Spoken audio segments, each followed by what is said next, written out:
दिल्ली से लेकर पूरे एनसीआर में प्रदूषण से हालात लगातार खराब होते जा रहे हैं। AQI यानी हवा का जो स्तर है वो दिवाली के बाद से ही लगातार खतरनाक श्रेणी में बना हुआ है। आज भी इसमें कोई राहत नहीं मिली। हवा नहीं चलने से प्रदूषण से हालात बदतर होते जा रहे हैं।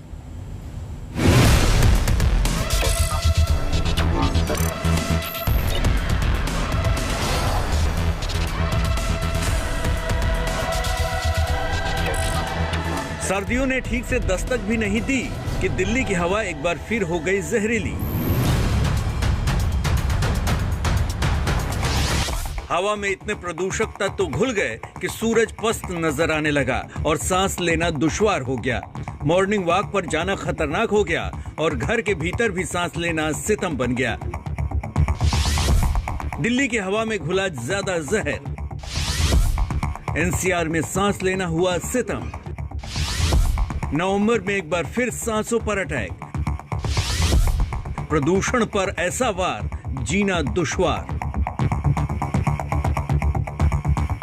दिल्ली की हवा कितनी जहरीली है इसका अंदाजा इस बात से लगाइए कि आज भी दिल्ली की हवा में सांस लेना खुद की सेहत से खिलवाड़ करना है। आज दिल्ली का AQI 465 है, यानी खतरनाक।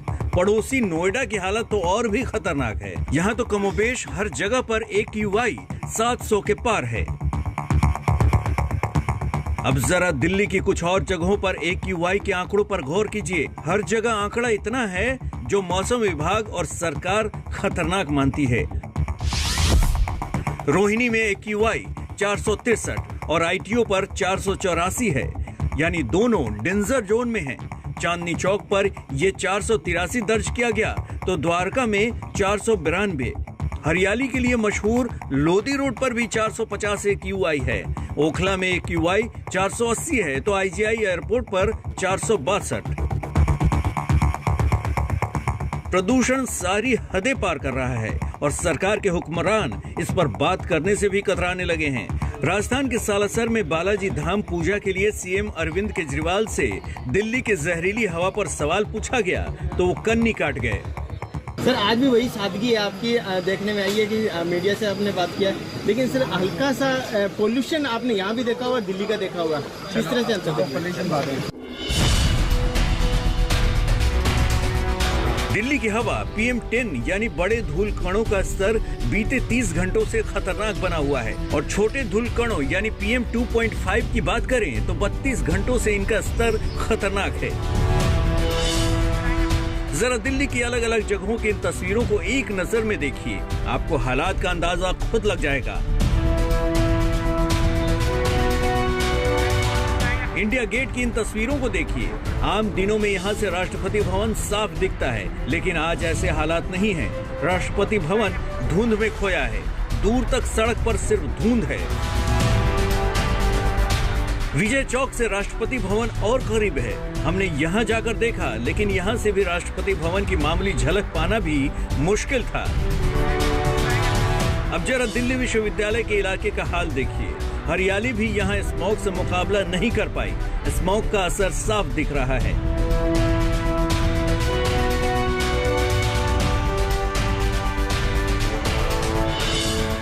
नोएडा DND पर हालात सबसे ज्यादा खराब दिखे। नोएडा में स्थिति और भी खतरनाक है। यहाँ तो PM10 का लेवल 772 पर पहुँच गया। नोएडा और उसके आसपास के इलाकों में इमारतें स्मॉग में ढकी दिखी। लोग इस जानलेवा प्रदूषण से परेशान दिखे। सुबह में हम लोग ये सोचते हैं कि आना चाहिए कि नहीं, क्योंकि पोल्यूशन का लेवल इतना ज़्यादा है और मेनली ऐसा लगता है कि पराली जलाने से पोल्यूशन है।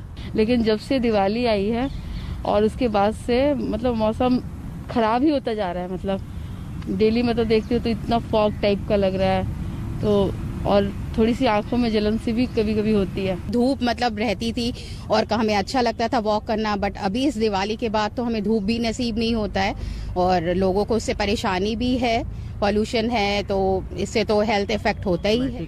नहीं, जिनकी जो अस्थमैटिक है उनको घर बैठना चाहिए, जिनको इम्यूनिटी लो है उनको भी नहीं आना चाहिए, और जो ठीक है उनको आना चाहिए। काम तो करना ही है, पब्लिक मूव करेगी तो व्हीकल एमिशन होगा ही होगा। तो इसको गाड़ियों को ही कम करने से नहीं होगा काम। इस चीज में जब तक पब्लिक ट्रांसपोर्टेशन नहीं बढ़ाएंगे, एडुकेटली नहीं करेंगे। आखिर इस प्रदूषण की वजह क्या है? आखिर क्यों दिल्ली हर बार इस मौसम में जानलेवा प्रदूषण झेलती है? दिल्ली में इस स्मॉग की 4 वजह हैं। गाड़ियों का धुआं पहली वजह है, फैक्ट्रियों का प्रदूषण दूसरी वजह, तीसरी वजह है पराली जो पंजाब और हरियाणा में जलाई जा रही है। सवाल ये कि आखिर प्रदूषण से आने वाले दिनों में राहत कब मिलेगी?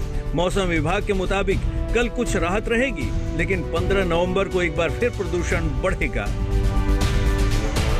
प्रदूषण पर सुप्रीम कोर्ट भी कई बार नाराजगी जता चुका है। दिल्ली और एनसीआर की जनता परेशान है, लेकिन हाल फिलहाल इससे राहत मिलती नहीं दिखती। आज तक ब्यूरो। और देखिए आपात बैठक तो चल रही है दिल्ली सरकार में, लेकिन आगे फैसला क्या लिया जा सकता है? क्या जो सुप्रीम कोर्ट ने कहा कि 2 दिन के लिए लॉकडाउन लगा दें, क्या उस पर ही अमल करती है दिल्ली सरकार? ये देखना होगा। एक छोटे से ब्रेक के लिए रुक रहे हैं, आप देखते रहिए आज तक।